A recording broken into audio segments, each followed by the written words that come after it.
Gus Edi, maksudnya Gus L ini sahabat. Kita tes pembuktian saja Gus. Apakah engkau berdoa dikabulkan Tuhan? Wah, ini pertanyaannya ekstrim sekali sahabatnya. Jadi, apakah setiap saya berdoa selalu dikabulkan oleh Allah? Maka sebenarnya kalau untuk masalah diterima atau tidaknya, dikabulkan atau tidaknya, jangankan doa-doa kita sahabat. Bahkan ibadah kita, sholat kita, puasa kita, apakah diterima atau tidak, itu adalah hak prerogatif dari Allah Subhanahu wa Ta'ala. Karena itu kalau diterima, kalau ditanya diterima atau tidaknya, maka tentu ini hanya Allah yang tahu sahabat. Cuman kalau di dalam Al-Qur'an ini kan sudah disebutkan wa idza sa'alaka ibadi anni fa inni qarib. Jadi Allah berfirman kepada Nabi Muhammad, wa idza sa'alaka, jika ada yang bertanya kepada engkau wahai Nabi Muhammad, kata Allah di dalam Al-Qur'an, ibadi, salah satu hambaku, anni, tentangku, maka jawablah fa inni qarib, aku ini sangat dekat, kata Allah.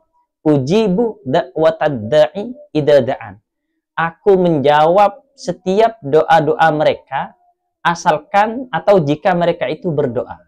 Maka dari ayat ini sahabat sudah jelas siapapun yang berdoa itu pasti diijabah oleh Allah. Tidak ada doa yang tidak diijabah oleh Allah. Siapapun itu sahabat, selama tata caranya itu benar sahabat. Nah, bagaimana kemudian Allah menjawab doa-doa kita? Maka sebagaimana di video saya sebelumnya, ada 3 cara Allah menjawab doa kita. Ada yang langsung dijawab sekarang juga, kita berdoa sekarang, kemudian diijabah sekarang atau besok. Intinya langsung diijabah sahabat. Nah, kemudian yang kedua, ada yang diijabah tapi menunggu waktu yang tepat sahabat. Kenapa demikian? Karena Allah merasa kita belum sangat butuh atau belum terlalu butuh dengan apa yang kita pinta itu sahabat. Contohnya seperti anak kita misalkan yang berumur 2 tahun atau berumur 1 tahun meminta pisau kepada kita. Apakah kemudian akan kita kasih? Maka tentunya tidak sahabat. Kenapa? Karena tidak butuh. Malah kalau dikasih bisa jadi nanti tangannya kena pisau, luka. Karena itu nanti mungkin dikasih ketika sudah besar dan membutuhkan pisau.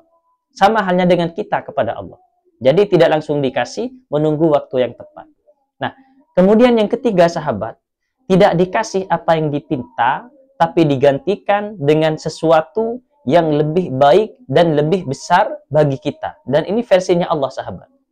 Karena itu baik menurut kita, belum tentu baik menurut Allah. Kita misalkan minta sepeda motor, ternyata tidak Allah kabulkan. Kenapa? Karena Allah ganti dengan mobil misalkan sahabat. Atau Allah ganti dengan laptop, Allah ganti dengan rumah misalkan. Kenapa? Karena itu yang lebih dibutuhkan. Jadi 3 cara ini sahabat bagaimana Allah menjawab doa-doa kita.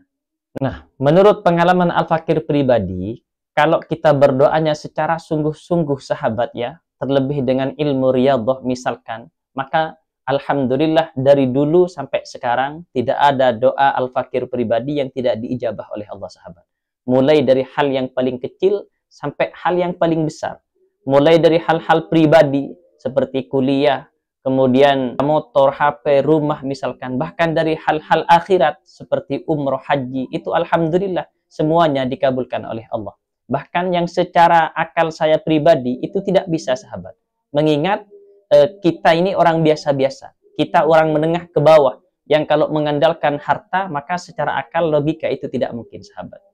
Cuman ini tahadus bin nikmah, pengalaman orang berbeda-beda, caranya orang berbeda-beda, tapi secara umum sahabat tidak ada doa yang tidak diijabah oleh Allah Subhanahu wa Ta'ala kalau kita berdoanya secara sungguh-sungguh.